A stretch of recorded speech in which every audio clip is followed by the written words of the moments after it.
asalaamaaleykum sama gaay yéen a ngi ci seen site carrapide.com/académie te dañoo bëggoon ñëwaat ak yéen suñu 6e cours réaction nucléaire bëggoon a gis li ñu woowee loi de décroissance te dañuy jéem a poser problème bi ñu ko poser ensuite joxe équation bi bu muy respecter en fait.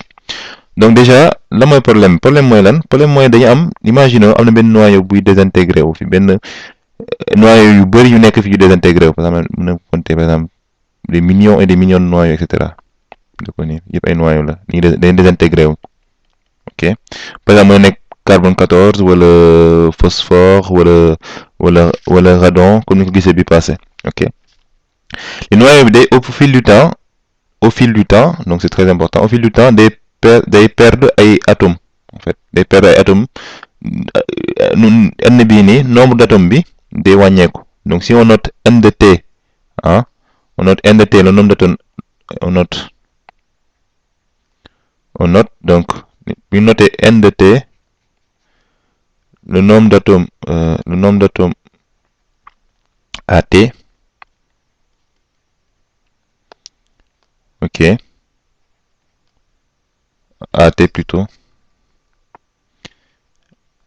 et n0 le nombre d'atomes à t égale à 0 donc au début dañuy am n0 atomes n0 mën nekk ay millions et des millions et des millions enfin des milliards même ou même plus 10 puissance 10 15 on sait pas donc n0 le nombre d'atomes à t égale à 0 au début donc au tout début le nombre d'atomes donc atome forcément avec s à t égale à 0 donc au début da nga am n0 atome di désintégré wu donc affaire di wàññeeku ba benn instant nga am n de t atome donc à l'instant t ok voilà léegi pour représenter léegi dañu bëgg a xam diminution mooy li ñu woowee loi de décroissance dañu bëgg a xam diminution nombre d'atomes bi ban équation lay respecté ok donc physicien li ñu wax c'est simple dañu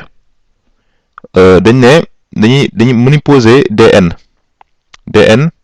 étant égal à le nombre d'atomes à t plus dt dañuy considérer benn entre t et t plus dt ñu poser dn est égal à t plus dt moins n de t plus dt moins n de t, c'est-à-dire diminution. En fait dn c'est négatif donc c'est forcément négatif. Pourquoi? Parce qu'à n plus dt tu as moins d'atomes qu'à t plus dt tu as moins d'atomes qu'à t. Ok, à t plus dt am na un certain nombre d'atomes yu désintégré wu léegi nombre d'atomes yu désintégré yooyu noonu la ñu bëgg a xam ñaata lañ toll ok donc physicien li ñuy wax c'est simple dañuy def hypothèse donc vérifier dans certaines expériences mais en tout cas ñun nañ ko jàppee comme hypothèse comme mënuñu ko vérifier dañ ne dn en fait il est proportionnel forcément à dt. Pourquoi?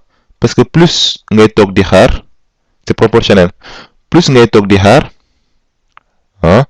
plus ngay proportionnel à dt plus ngay toog di xaar plus muy am atomes yu désintégré wu donc proportionnel am na relation de proportionnalité entre boobu ak kii dt ñoom loolu la physiciens yi loolu la ñuy wax ñu ne aussi c'est proportionnel aussi ak nombre d'atomes en présence ok nombre d'atomes à t donc à t da nga am n atomes à t plus dt donc n de t plus dt mooy n de t est proportionnel à n de t. Pourquoi? Plus atomes yi di bëri plus atomes en présence yi di bëri plus kii activité désintégration bi gën a bëri c'est-à-dire nombre de noyaux yu dem à la seconde di gën a bëri c'est-à-dire boo amee 1000 par exemple boo amee 1000 noyaux wala du nekk même réaction bi day gën a yéex que boo amee 10 puissance 10 noyaux par exemple donc plus noyaux yi di gën a jeex plus réaction bi di gën a yéex plus noyaux di gën a wàññeeku plus réaction bi di gën a yéex ok loolu la ñuy donc fii da ngay am fii n de t ok voilà et comme n de t ak dt n de t fois dt c'est positif alors que dn c'est forcément négatif parce que lu nga am à t plus dt c'est inférieur à lu nga am à t forcément parce que am na ay noyaux yu dem seen yoon voilà donc ñu indi benn signe moins ok léegi facteur de proportionnalité boobu mu am loolu le physicien di wooyee constante de radioactivité xam ni ko bees ni lambda. Ok, donc lii hypothèse bi li kii jël loolu lañ utiliser lii nii.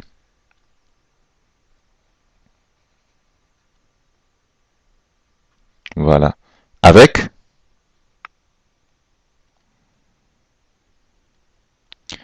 lambda constante de radioactivité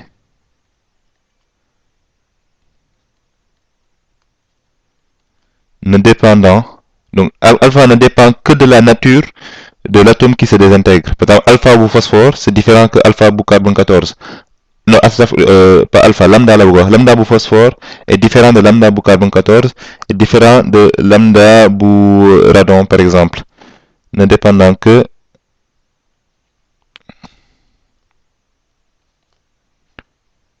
de la nature du noyau.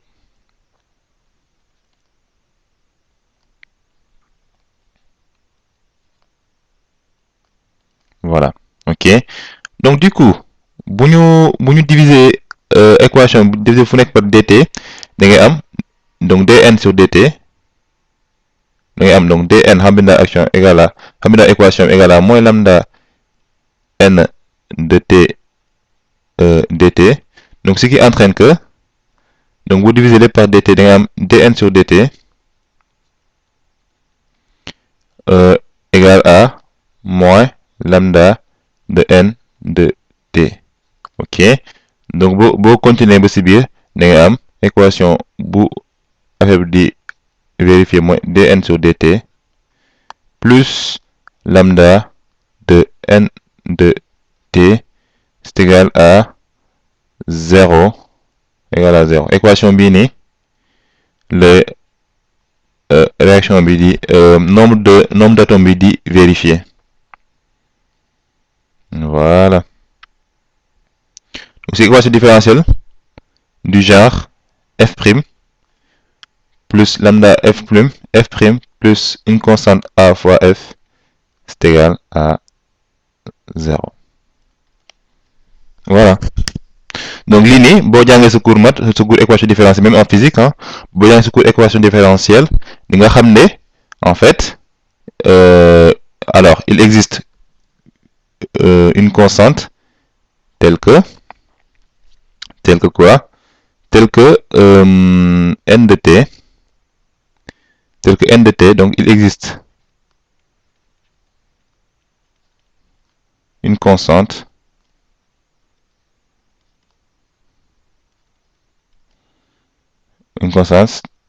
telle que une constante, bon disons k, telle que pour tout t appartenant à R+, ok, n de t c'est égal à k exponentielle de moins lambda t. Lii nii boo jàngee ce cours équation différentielle di nga xam léegi pour déterminer ce cas là on va dañuy dem à t égale à 0. À t égale à 0 on a n0 est égal à n de t. Ok, n de t égale à 0 en fait. Nii nii loolu ñu waxoon au début n0 le nombre d'atomes à t égale 0.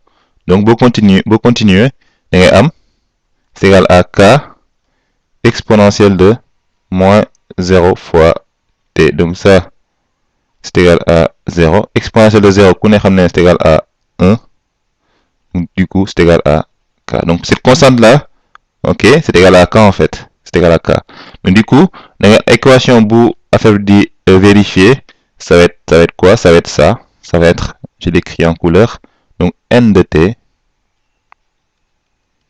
c'est égal à n0 exponentielle de moins lambda t. Mu rebinder aussi c'est égal à n0, c'est la même écriture en fait, exponentielle de moins lambda t. Voilà. donc tey lii lañ amoon pour wax li amoon li leen wax pour désintégration nucléaire sur la loi de décroissance d'une désintégration nucléaire. cours bii di ñëw nañ jéem a gis lan mooy temps de demi-vie ak lan mooy activité d'un noyau. jaa ngeen jëf.